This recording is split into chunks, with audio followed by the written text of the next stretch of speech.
Kaya mo, konting sakripisyo lang, total. Para sa kinabukasan naman natin to eh. Diba?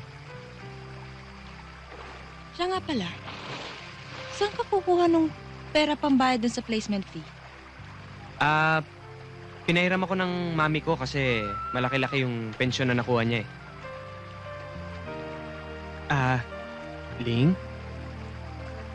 Meron nga pala ako sanang hihilingin sa'yo eh. Okay lang yan. Kahit na ano bibigay ko sa'yo. Nahiya ako eh.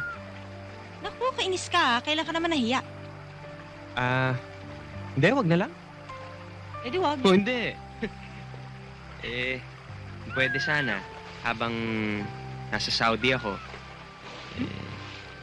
sa atin muna tumira ang mami ko. Naku, wag lang yon. Oh, sabi mo kahit ano. Ikaw naman, di ka na mabiro. Uy! Ay!